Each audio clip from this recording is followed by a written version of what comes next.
Good evening friends, welcome to our channel commerce classes by Sumit. दोस्तों, हमारा hire purchase accounts का chapter चल रहा था जिसके अंदर 11 तक पार्ट अपलोड कर दिए गए थे। आज ये 12 वाला पार्ट लेकर प्रस्तुत हुए हैं।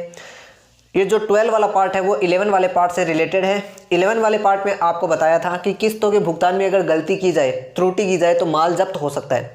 वो चीज़ आपको 11 वाले पार्ट में बताई गई थी और उससे रिलेटेड आपको एंट्रियाँ करनी बताई थी। देखिए दोस्तों, माल दो प्रकार से जब्त होता है, एक तो संपूर्ण रूप से और एक आंशिक रूप से। एक तो पूरा का पूरा और एक आधा पर्दा माल, ठीक है।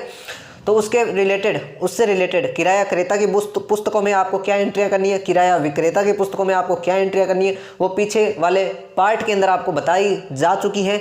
तो अगर वो पार्ट आपने नहीं देखा है तो वो देखना। आज केवल इस पार्ट के अंदर हम केवल एग्जाम्पल के ऊपर डिस्कस करेंगे, आपको एग्जाम्पल बताया जाएगा। तो चलिए चलते हैं एग्जाम्पल पर। 1 अप्रैल 2013 को शिखा एंड कंपनी ने राजेश मोटर से 42,000 रुपये के रोकड़ी मूल्य का स्कूटर किराया क्रय पद्धति पर खरीदा, जिसे 15,000 रुपये तुरंत तथा शेष 10,000 रुपये की 3 समान वार्षिक किस्तों में भुगतान करना था। ब्याज 5% वार्षिक दर से चार्ज किया जाता है। शिखा एंड कंपनी ने 10% वार्षिक दर से क्रमागत ह्रास पद्धति के आधार पर मूल्य ह्रास अपलिखित करने का निश्चय किया। प्रथम वर्ष के अंत में देय किस्त का भुगतान करने के बाद शिखा एंड कंपनी आगे की किस्त का भुगतान नहीं कर सकी। 31 मार्च 2015 को राजेश मोटर्स ने स्कूटर जब्त कर लिया गया। राजेश मोटर्स ने स्कूटर की मरम्मत पर 2,000 रुपये 5 अप्रैल 2015 को व्यय किए तथा 10 अप्रैल 2015 को इसे 20,000 में बेच दिया गया। आपको तैयार करना है एक विक्रेता की पुस्तकों में शिखा एंड कंपनी का खाता तथा वापसी स्टॉक खाता, क्रेता की पुस्तकों में स्कूटर खाता तथा राजेश मोटर्स का खाता। तो दोस्तों, इस एग्जाम्पल के अंदर हम सबसे पहले ब्याज की गणना करना सीखेंगे कि ब्याज की गणना किस प्रकार से करेंगे। तो दोस्तों, वही पुराना पैटर्न हमारा चलेगा। 5 कॉलम बनेंगे।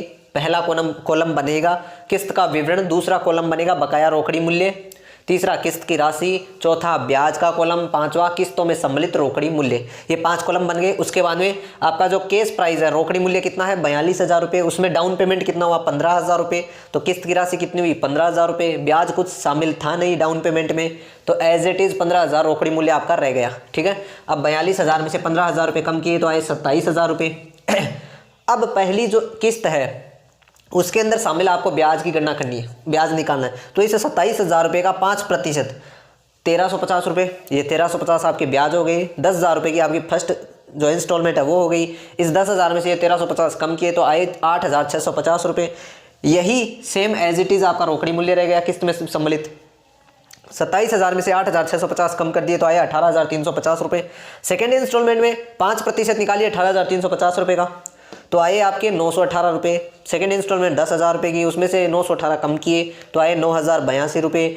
यही 9,082 रुपये आपके रोकड़ी मूल्य हो गए, तो ये इसमें से कम कर दिए तो आए 9,268 रुपये। थर्ड इंस्टॉलमेंट, तो थर्ड इंस्टॉलमेंट थी वो 10,000 रुपये की थी। अब 9,268 का 5% या तो वो निकाल लीजिए 732 रुपये। 10,000 में से 732 कम कर दीजिए 9,268 रुपये आ गए, वही आपका रोकड़ी मूल्य रह गया। अब इन सभी कॉलम का आपको योग करना है, तो 9,268 में से 9,268 कम किए तो नील। किस्त की राशि हुई 10,000, 20,000, 30,000, 40 और 5 45,000 रुपये। इनका टोटल किया तो 3,000 रुपये। किस्त में सम्मिलित रोकड़ी मूल्य का टोटल किया तो आए 42,000 रुपये। तो इस प्रकार से ब्याज की गणना हो गई। अब चलिए चलते हैं खातों के ऊपर। दोस्तों, ब्याज की गणना करने के बाद में अब हम बात करते हैं कि खाते किस प्रकार से बनेंगे। तो देखिए, बुक्स ऑफ राजेश की पुस्तकों में 2 खाते बनाने हैं आपको, शिखा एंड कंपनी का और रिटर्न स्टॉक का। बुक्स ऑफ शिखा की पुस्तकों में आपको 2 खाते बनाने, एक तो स्कूटर अकाउंट और एक राजेश मोटर्स अकाउंट। जो पहला खाता बनेगा शिखा एंड कंपनी का बुक्स ऑफ राजेश में, इसके अंदर टू हायर सेल्स 42,000 रुपये रोकड़ी मूल्य, बाई बैंक 15,000 रुपये का डाउन पेमेंट कर दिया। To by bank first instalment 10,000 रुपये की थी, उस पर जो ब्याज बना था वो 1,350 का था। बाकी की जो रकम बच गई उसे आगे ट्रांसफर कर देंगे 18,350 रुपये। रिटर्न स्टॉक कितना हुआ 9,268 रुपये का हुआ, 10,000 रुपये बैलेंस के रूप में बच गए और 918 रुपये का ब्याज लग गया। इस प्रकार से ये खाता क्लोज हो गया। उसके बाद रिटर्न स्टॉक अकाउंट बनाएंगे टू शिखा, ये यहाँ से ट्रांसफर हो गया, यहाँ पे आ गया डेबिट साइड में आ गया, तो 9,268 रुपये by balance sheet as it is बच गया, वो आगे ट्रांसफर हो गया 9,268 रुपये। उसके बाद 2,000 का तो मरम्मत का खर्चा था वो टू बैंक हो गया, और 20,000 में आपने सोल्ड कर दिया वो हो गया। बची जो रकम है वो P&L में ट्रांसफर हो जाएगी। इस प्रकार से रिटर्न स्टॉक अकाउंट भी कंप्लीट हो गया है। अब बात करते हैं बुक्स ऑफ शिखा की पुस्तकों में स्कूटर अकाउंट में टू राजेश मोटर्स 42,000 रुपये। बाई डेप्रीसिएशन उसके ऊपर 10% जो डेप्रीसिएशन चार्ज होता है वो by balance sheet as it is बच गया, उसको आगे ट्रांसफर कर दिया। उसके बाद में डेप्रीसिएशन चार्ज कर दिया राजेश मोटर्स में 9,268 रुपये वो बचे हुए थे बैलेंस शीट के तौर पे, बचा वो रकम वो पेंडल में ट्रांसफर हो गई। उसके बाद में राजेश मोटर्स अकाउंट बनाएंगे, उसमें 15,000 रुपये डाउन पेमेंट, 10,000 रुपये की किस्त, 18,350 बच गए। उधर बाई स्कूटर में 42,000 रुपये की वो रोकड़ी मूल्य था, इंटरेस्ट 1,350 रुपये था। बची हुई रकम बैलेंस शीट के तौर पे आगे ट्रांसफर हो गई। बैलेंस बीडी 18,350, 918 रुपये का ब्याज था, 9,268 रुपये स्कूटर के खाते में ट्रांसफर हो गए, बाकी बच गया रकम आपके पास 10,000 रुपये। तो इस प्रकार से ये चारों खाते तैयार होंगे। आई होप दोस्तों आपको ये एग्जाम्पल समझ में आया होगा। वीडियो को लाइक कर देना, शेयर कर देना और चैनल को सब्सक्राइब करना मत भूलना। जल्दी मिलेंगे नेक्स्ट वीडियो में।